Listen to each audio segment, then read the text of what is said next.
Today on CityCast Nashville, do you ever feel like hitting someone with a stick? Then do we have the sport for you. Terry Sullivan from Nashville's Dur de Marion, the largest medieval battle game in the South, is here to talk about live-action role-playing, or LARPing. It's Wednesday, April 23rd. I'm your producer, Daniel Sumstein, and this is what Nashville's talking about.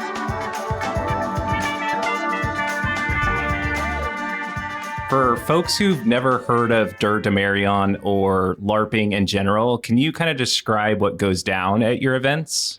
Basically, the closest analogy I can think of is like paintball with sticks. Most LARPs that you may see in like popular media, there's a lot of like magic, people throwing lightning bolts at each other and stuff. Ours is pretty much just the sword combat. Gotcha. If you've seen like Armored Combat or HEMA, it's that, but with foam sticks instead of rattan or metal. Can you tell me a little bit more about the sport? Like, I noticed the sport itself is called Belegarth. Why is it called that? And like, what are the general like rules of the sport? Belegarth is a branch off of another game called Dagahir, which came about after the Lord of the Rings movies and books got real popular. Belegarth itself is like getting close to 30 years old at this point, I believe. We call it a honor-based, full contact medieval combat. You score points by either hitting your opponent in the limbs or the body, and it does respective damage. So if I get hit in an arm, I have to put that arm behind my back. If I get hit in a leg, I have to go down on that knee. Any combination of two limbs means I'm dead.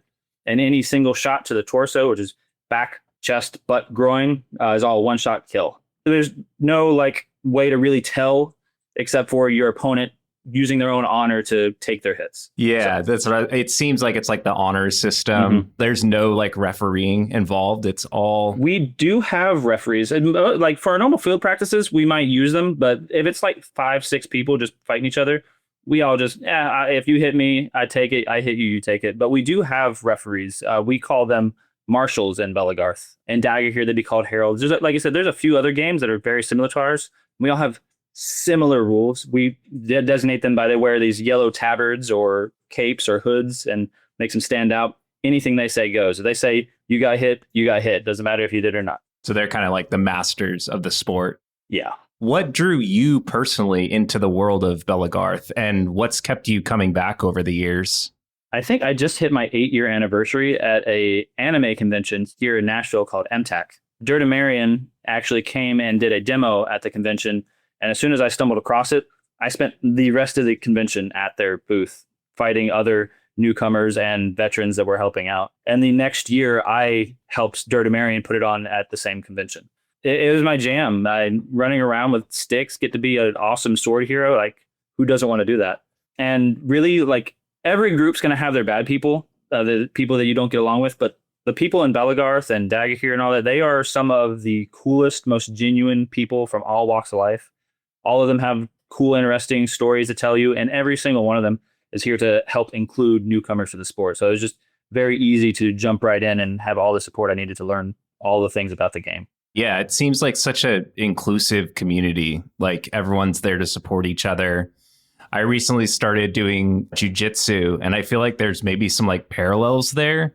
Like, I remember the last time I was there, they just kept saying, like, come back, make sure you come back. Yeah, we make it a point if anyone walks up and they're like, oh, this is cool. A lot of times people walk by us while we're fighting, they'll pull up phones and start recording. We're like, you want to come try? It's free. We have gear.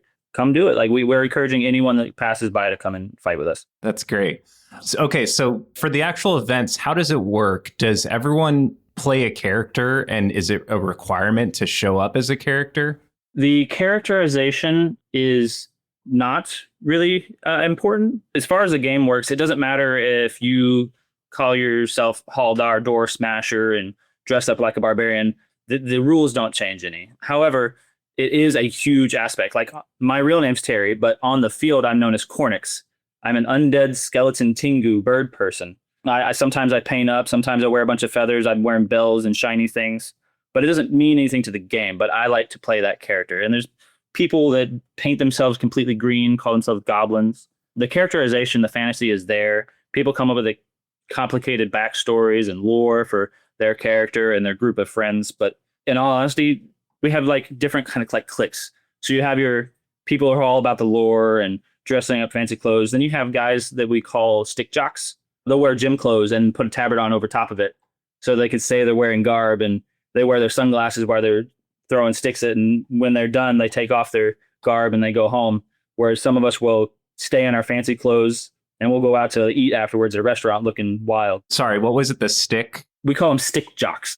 They're probably more focused on like the sport itself. They're right? there for the fight, the competitive nature, the athleticism. Yeah. Do you mind sharing a little bit about backstory behind your characterization? It sounded fascinating. When I first got into the game, I was drawn in by a group of people called the Lost, and they're all their whole group is undead. They had vampires, ghosts, revenants. To be in the unit, you had to be an undead. So I was just like, oh, this sounds awesome. It's huge in the video games and D&D and all that stuff.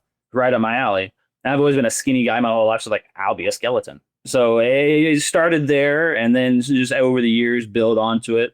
My wife was in the same group. She does the sport fights, and they have a video game and book series called The Witcher. And in that, they have these like spectral monsters called plague wraiths. And she's a plague wraith. You build onto it. It doesn't all have to come at one time. People build their stories and add things to them and build them around other people. So yeah, I'm a Corvus Cornix, the Hooded Crow, undead skeleton of Dur Damarian.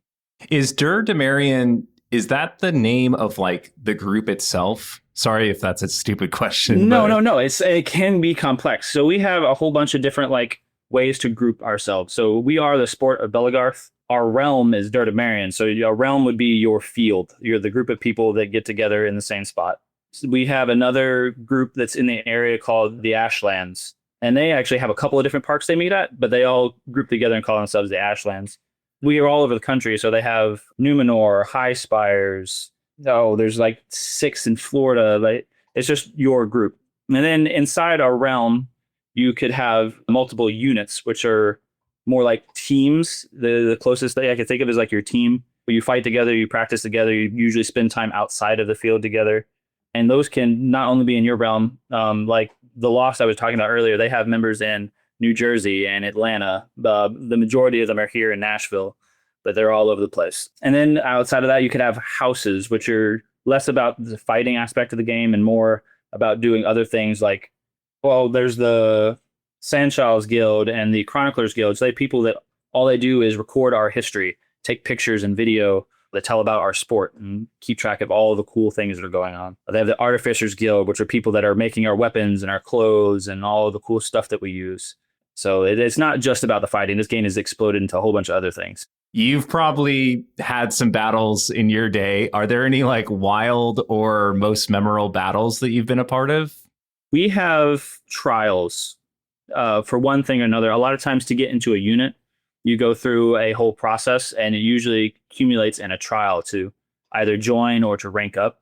When I was joining the Lost, it was a fight. You have to fight 3 opponents in a row. So I fight one person, beat them, fight the next person, beat them, fight the third person. And if I beat that third person, I win. And I was 6 months into fighting when I did my first attempt at it. And if I died 3 times while doing it, I had to start all over at the first opponent again. So it took me 3 hours the first attempt, just nonstop fighting. I only had 20-second breaks in between every fight. And I failed. They voted that I could not continue. They thought it was unsafe for me to go. And I did that another time when another whole 3 hours could not defeat all 3 of my opponents. It was just, I'd make it to the last guy and just couldn't make it past him. Or I died too many times on the second guy. It was a slaughter. But the third time, I did it in 6 minutes. Wow. And I had a whole bunch of support and training, like outside of the trial. People were like, oh, you kept dying to this, so try this. And yeah, I think just not any one particular battle I think was great. Everything accumulates to you are succeeding in the next fight.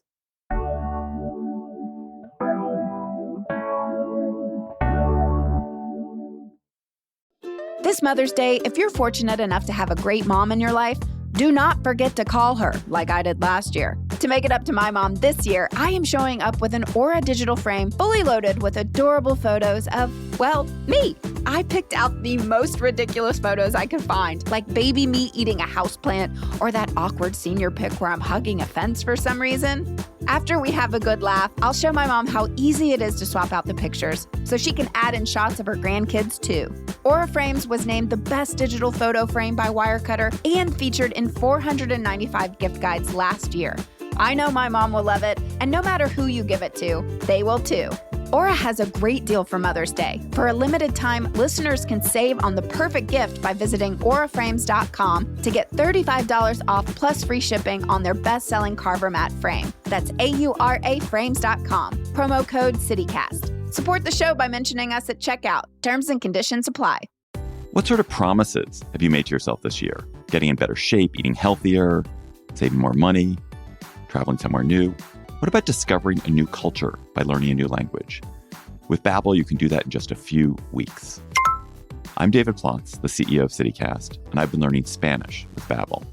Babbel's quick 10-minute lessons, handcrafted by over 200 language experts, get you to begin speaking your new language in 3 weeks or whatever pace you choose.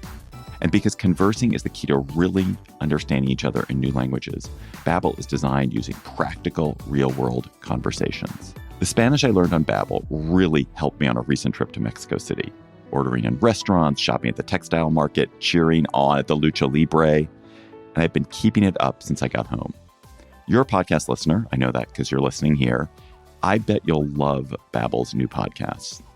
On Eavesdrop in Espanol, which I listen to, you get to listen to a real conversation, then have the teacher host explain back to you. Then you listen again and catch everything. And you can even read along in the transcript. It's a really fun and effective way to learn. Let's get more of you talking in a new language.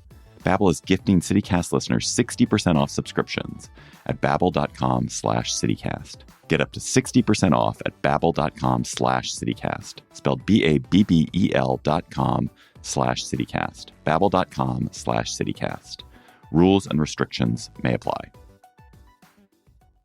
I do want to talk about, I feel like a lot of us are feeling overwhelmed by politics, social media, just existing in the world right now. There's got to be something kind of cathartic about putting on armor, going outside, and just hitting someone with a stick. Does Bellegarth offer a kind of release or escape from all of this chaos? Definitely. Sometimes it can feel like a second job, especially if you get into the administrative roles of what we do. But widely, this is an escape for many people. I'm ADHD, which a lot of the people in our sport are neurodivergent, autistic. We have all, like I said, all walks of life. But really having something I can put all my focus into is just so fulfilling. Yeah, I'm a construction worker by trade, so I spend the day digging ditches and putting gas lines in the ground, just counting the minutes until I can go back out on the field and fight my friends. It really is a release, another life. That's my real life. My work that I do, construction work, is the stuff I don't want to do. Yeah, I'm ADHD as well, and climbing is my thing for that. Just the ultimate focus. Like once I'm off from doing the podcasting thing, it's like, okay, get me to the climbing gym. And I think, like, leading into the next question, a lot of people just think that LARPing is just foam swords and costumes, but it's also really about community, as you've shared. So what is the social side of Dur Damarian like? Well, you can't be fighting 100% of the time. You have to sit down, take breaks. And everyone will all sit their chairs out next to each other. We're all talking about, what's the next event we're going to go to? Where are you traveling to? Who was the last person that you went out with? Because a lot of times, especially through the winter, because it gets too nasty or too cold for us to go out there and fight, our realm gets together and has winter dinners. We'll go out to, like, we went out to Hunter Station together and all got food. A few years back before COVID, we all got together and went to McNamara's Pub. Where it really shines is at our national events. Like, we have one coming up at the very beginning of May. We go to Montgomery Bell State Park in Dixon, and we all get together for a 3-day camp out weekend where we fight all day, get together at night and eat and just hang out, listen to music, watch people do tournaments. We have big national tournaments where people compete. That's the real physical aspect of our game. It's about the fighting. Everything came because we wanted to hit each other with sticks, but everything else is more important, in my opinion. It's what actually makes the game work. So you would say that it's a safe space for everyone. Like, what kind of community are you intentionally building? We are very inclusive, in my opinion. I have gay, trans friends that are in it, so we're LGBTQ plus inclusive. Like I said, we have people from construction workers to police officers to doctors, lawyers, EMS drivers, engineers, all walks of life. Inclusivity is the number one. If you are found to be bigoted or anything like that, you're very quickly pushed to the sidelines and away from our game, because there really isn't any room for people who aren't making it a welcoming space. Yeah, I think it doesn't matter where you come from. You could very easily find a home, and if not at Dirty Marion, at any other realm in our sport. What is your pitch to someone in Nashville who's curious but hesitant about joining? No matter how deep you want to get involved and what you want to do, we can find you somewhere to be here. It's free to try. Come out in some athletic clothes. We have all the equipment you could want if you want to get into the fighting. We have all the contacts you could want to talk to people about how to make all of our stuff. Or if you just want to hang out and watch, come on. Come watch us fight. We love to have spectators. Are there like vendors at the event as well? Oh yeah. Not so much at our like weekly practice, but at our events, there are hosts of vendors, leather workers, garb makers, clothing. They have like multiple vendors that make our weapons. That's their full-time job. They have trailers full of equipment that they drive all over the country and sell at our events, as well as web stores and stuff. They have food vendors. I know there's Lady Fairy, who's been like, she's a Dirty Marion icon, voted by our realm as one of the people who's helped make the realm what it is. And all she does is she comes to our events and she makes sure we're all fed. That's incredible. So she has like her own. Yeah, she runs the Twisted Unicorn is the name of her business. And not only does she do fighting events, but she also does like Renaissance fairs. How much crossover is there between the Nashville community and other communities? I know you mentioned like Florida earlier. How often is this community interacting with communities in Kentucky or? All the time, constantly. We have multiple Facebook groups. Like we have a Facebook group for our realm. Then there's Facebook and Discord groups for all those houses I was talking about and guilds. We have the National Belagarth board that runs the whole sport itself. And inside that is the War Council. And every voting realm has 2 War Council reps, which is myself and Nathan, who you've been talking to. We're our War Council reps of Nashville. And we all get together to decide on rules changes, proposing more people to have voting rights and speaking rights to make decisions. We travel. We'll travel 6 hours for a single day event. We travel there, fight for 4 or 5 hours, and we drive back the same day. So we're always intermingling. The national event we're going to have in May, we're probably going to get somewhere around 300 people at it, and they're going to come from as far away as California. The one coming up in May, is that your biggest event of the year? That would be as Dirty Marion's days. Dirty Marion puts that one on. We also put in another one in the fall, which is called Equinox, which it's a little smaller. So yeah, Beltane is the big event that my realm runs. But if you're talking about the biggest one for Belagarth, it's probably Armageddon, which I think is in July. Last year, it had over 1,000 people in Rockville, Indiana. Yeah, it gets pretty big. It's a big deal. It's a big deal. Yeah. And I love that, yeah, you're creating like your own little microeconomy too within this, like supporting all the individual vendors. And it's just phenomenal. For folks in Nashville who are curious, as we start to kind of like wrap things up, what's the best way to come check it out or even join in? I know you said that you all provide gear. The easiest and fastest way is to show up 12 o'clock at Elmington Park, West End, Nashville. Like I said, bring athletic clothes, something you're not worried about getting dirty. Or if you just want to watch, come in whatever you want. Bring a camp chair. Get comfortable. There's usually food trucks and ice cream trucks and stuff that come and park at the park while we're there. So you have refreshments as well. Otherwise, if you just wanted to get in contact with us, it's NashvilleFoamFighting.com. And you all are on Facebook as well? We're on Facebook, Instagram, Meetup. I very much want to encourage our listeners to, as Terry just mentioned, look into all these resources in town. I think what you all are building is really special, especially given the times we're living in right now. So just want to applaud you and thank you for just building such a great community within the Nashville community. Thank you for helping shed a spotlight on it.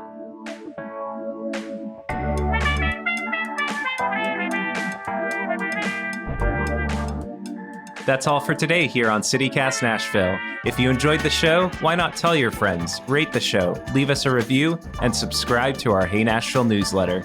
We'll be back tomorrow morning with more news from around the city. Later.